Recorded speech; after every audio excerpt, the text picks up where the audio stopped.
Dr. Iqbal Singh, His Excellency the Lieutenant Governor of Puducherry and Chief Rector of Pondicherry University, Shri V. Narayanaswamy, Honorable Union Minister of State in the Prime Minister's Office, Personnel, Public Grievances and Pensions, Honorable Mr. Justice M.N. Venkatachalaya, former Chief Justice of India and former Chairman of the National Human Rights Commission, my good friend Professor J.A.K. Tareen, Vice Chancellor of Pondicherry University, members of the court, Executive Council, Academic Council, faculty, teaching and non-teaching staff, parents, students, and ladies and gentlemen of the media.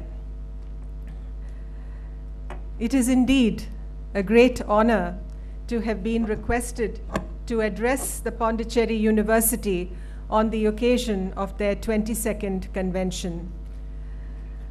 I say it is an honor because of the character of your institution.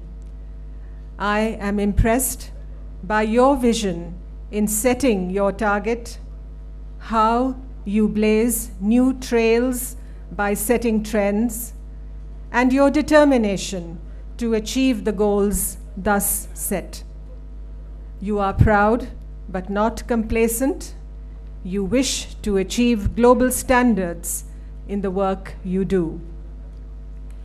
You encapsulate demographic diversity and equity, and you are networked with the world, learning and absorbing ideas, truly fulfilling the meaning and the purpose of education. So it is a pleasure to be here today in the company of such a distinguished group of people, the Vice Chancellor and the faculty, and all of you graduating students. I would like to especially recognize and express deep appreciation for the role and the contribution of Vice Chancellor Tareen, who has provided exemplary and visionary leadership to the university for some years now. I thought I should speak to you today about what education should do for the country, the need for us to introspect on how freedom and responsibility are inextricably linked, how education should build our democratic dividend and India's place in the world. Education, as the word springs from the Latin root educere, which means to lead forth, to erect. You students are being led forth into the world of the 21st century, a world very different from the world of my generation of the early 1970s. The world has only grown in complexity over the last few decades. The algorithms you will use to solve the problems or unlock the mysteries of the universe that surrounds you are going to be very different from the ones my generation sought to master. There is much that is expected of you by your country, and there are also great successes that await you if you are able to invest your training, your skills, and your powers of judgment astutely and wisely. What is the best asset that can propel you on your life's journey apart from eternal hope that should be your ship's sail? It is the power of reason and independent critical thinking. Reason, as Thomas Jefferson said, is, I quote, the only oracle given you by heaven, unquote. Discard what is irrelevant, as Cardinal Newman said, see things as they are. Many years ago, the wise and learned Sri Aurobindo, speaking on the soil of Pondicherry, referred to national education as, I quote, something more profound, great, and searching, an education proper to an Indian soul and need and temperament and culture, that we are in quest of something faithful not merely to the past, but to the developing soul of India, to her future need, to the greatness of her coming self-creation, to her eternal spirit, unquote. The question, as Sri Aurobindo framed it, is not between modernism and antiquity, but between the present and the future.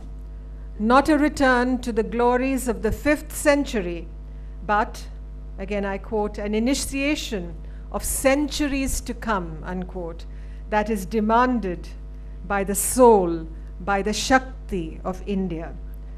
And this is where we see the expounding of a universalist vision that education must help the student to enter into that perfect relationship with the mind and soul of larger humanity, of which we are a part, of which our nation, our India, is a separate yet inseparable member.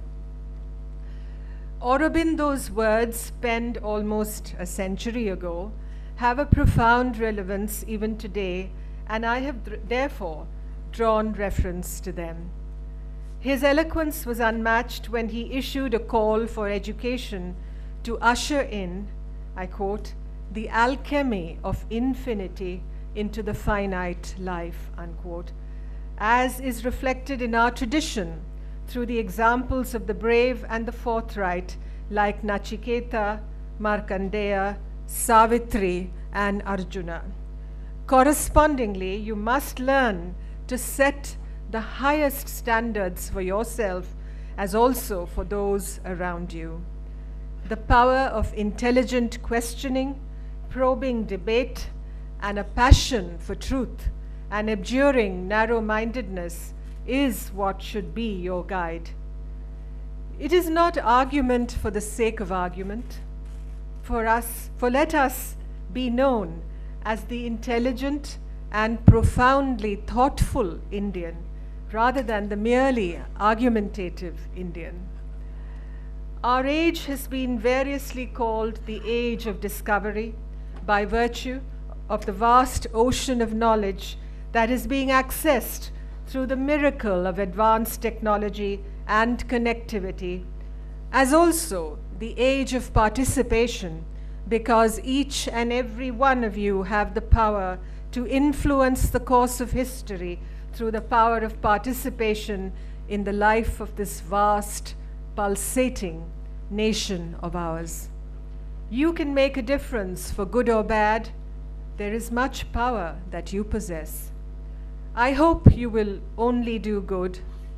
You are the inheritors of a proud tradition of freedom and democracy established by our founding fathers.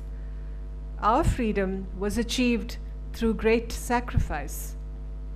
You must all recall the words of the poet Rabindranath Tagore in his immortal poem, My Country, Awake, where the mind is without fear and the head held high, where knowledge is free, where the world has not been broken up into fragments by narrow domestic walls, where words come out from the depth of truth, where tireless striving stretches its arms towards perfection, where the clear stream of reason has not lost its way into the dreary desert sand of dead habit, where the mind is led forward by thee into ever-widening thought and action, into that heaven of freedom. My Father, let my country awake. In the poet Tagore's words, freedom is identified with freedom from fear, the freedom of knowledge, freedom from narrow-mindedness, the quest for endless perfection, the avoidance of dead habit, and an emphasis on truth. we must ask ourselves how much today we as Indians live by those lofty ideals. Have we become too comfortable in our freedom? Have we strayed from the path of reason and from truth? Have we, particularly our middle classes, begun to regard freedom as a license to do whatever we choose, with no thought of how this might impact on the rest of our society, on the future of this land that is our creator? Have we diluted the high and lofty ideals of those who led us into independence? You, as young inheritors of the legacy of freedom, must learn to ask searching questions about the realities that surround us today. Do not go gently into the night. The kind of change we have witnessed in India over the last 2 decades has been phenomenal and unprecedented. India has integrated its economy with the rest of the world. Our young scientists and engineers have crossed the 7 seas and brought fame and glory to the motherland through their mastery of new and frontier technologies. Where I am today, in the United States of America, there is a constant emphasis on this trend. India is seen, together with China, as representative of the new and resurgent Asia. Quite rightly so. India is a power to reckon with, both in our region and in the world. The quality of education imparted in some of our leading scientific and engineering colleges and universities is indeed unquestionably world-class. We can be proud of them. Their graduates shine wherever they go. But today, there is much more that we need to do. The enlightenment provided by education must be made available and accessible to all our young people, millions of whom cannot access the elite institutions in our major cities. More importantly, with the revolution in rising expectations that we see across our republic, we must see education not only as an enabler of knowledge, but as a project in self-realization, creating responsible and committed citizens. I honestly believe that today there is insufficient introspection in this country about the challenges which face us. We are an ancient country, but a new democracy. When any organism is new or nascent, we must tend it with the utmost care and devotion. That is the law of nature. Somehow, in the upsurge of voices that crowd our arenas and amphitheaters, we have dulled our awareness of what it means to safeguard and sustain the meaning of our freedom. While there is growing assertiveness about what our rights should be, there is not much focus on what it means to be a responsible citizen, dedicated above all, not to the narrow needs of one caste, subcaste, or community, state, religious, or linguistic group, but to the national good, stability, progress, and well-being of all. I know it has become fashionable among many to criticize and question everything that government does.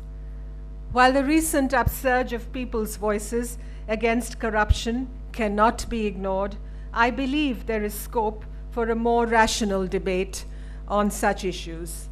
And let me add a few lines here which you don't find in the text. Let me be clear on this. Corruption cannot be condoned under any circumstances and must be fought with the utmost determination. In fighting it, we must use all the constitutional and lawful methods available to us. We have a constitution and a parliamentary system that are strong, resilient, responsive, and durable. We have laws that are well-defined, and we have recourse as citizens to be assured of justice under these laws. In our eagerness to seek change, we must never overturn the very edifice of our democracy. Let us exercise our freedom with a sense of responsibility. There is a lot that remains to be done. Let us be more understanding and sensitive to the needs of the lesser privileged. Let us also say an emphatic no to racial or ethnic prejudice. Let us say no to the harassment of young girls like those from our Northeast and to women in general. Let us treasure our girl children and never prevent them from being born. In the United States today, I am witness to a debate about the role of humanities in university education. The question asked is, why do humanities matter in a democracy? As less and less attention or importance is given to humanities, is there a long-term cost to democracy? A good humanities education inculcates critical thinking in the student. It provides knowledge of world history and religions and helps us to be less obtuse about other cultures and other people. Literature, for instance, trains, as it is said, the muscles of the mind. In Brazil today, I understand that philosophy is a subject that is taught in secondary schools to all students so as to make them more aware of the importance of the examined life, as the ancient Greeks put it. Today in India, we talk of our demographic dividend, which is made up of the significant majority of our population that is under the age of 25. This demographic dividend must equally be a democratic dividend, and we must build in these youth the skills that will make them responsible and committed citizens of our democracy.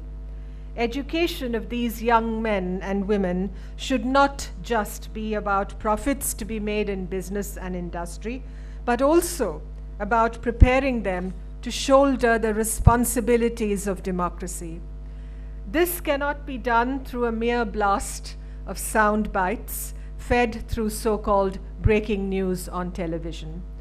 It has to come through the love of reading and through the cultivation of the imagination in order to inculcate a spirit of tolerance and accommodation and awareness of the world outside the narrow prism of caste or community. Many of you must be aware of the following words: duty, honor, country. I recall the speech made 50 years ago this year by the American General Douglas MacArthur to cadets at the West Point Military Academy. That speech has been quoted time and time again, but I shall make a reference to it here.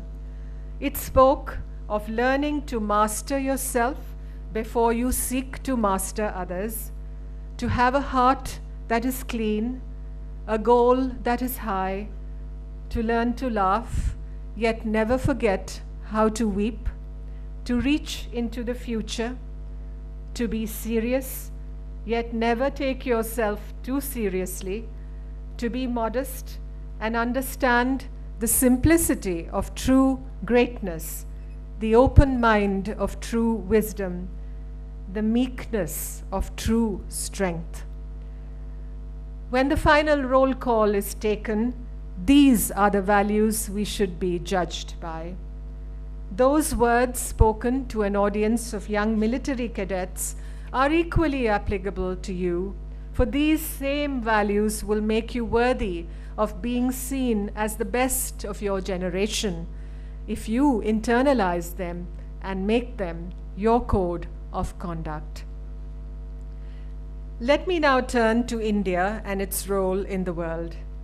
This is not grandiloquence, for there is a logic and a rationale that compels the recognition of India's role in the world. As has been said, it is the power of India's example that is our strength and our sustenance. the example of a country that encompasses such amazing diversities. I deliberately use the word in the plural, for you cannot singularize India. This is what is inspiring in an age of competing nationalisms and narrow creeds. It is a natural corollary to this that the world must understand why it is so important for India to succeed in its epic and continuing enterprise of building a strong and developed nation. We are a nation of over 1 billion people, encompassing every type of the timber of humanity. Prescriptions that have applied in textbook situations cannot apply to us. We are not a textbook country. India will move at a pace that is dictated by its own needs, by our priorities of inclusive growth, removing inequalities, both personal and regional, alleviating poverty, empowering the marginalized and the underserved, ensuring internal stability, accelerating economic growth, educating our youth, protecting our minorities, and defending our borders, our cities, and our countryside from the threat of terrorism and those who violate our territorial integrity and sovereignty. This is why I say that prescriptive approaches cannot be applied to India and what we should do within and without. There must be an understanding of our national enterprise and our calling, of the challenges we face and our determination to overcome them. There is also another example that India sets. It is one of a country that plays by the rules and covenants of international behavior with conviction and with responsibility while defending the national interest. We do not proliferate dangerous weapon technologies. Our laws and our institutions are well functioning and democratic. We do not stifle free expression. We follow the paths of peace and negotiation, of deterrence rather than military confrontation and conflict. Our independence of thought and the actions that follow from it are what we hold sacred. We can never be the orbiters, even as we do not seek orbiters. We seek the traffic of ideas, the flow of knowledge, investment and capital, the unrestricted two-way passage of professionals beyond borders. We seek stability in our neighborhood. We want our neighbors to grow and prosper, even as we do. Our region faces many challenges.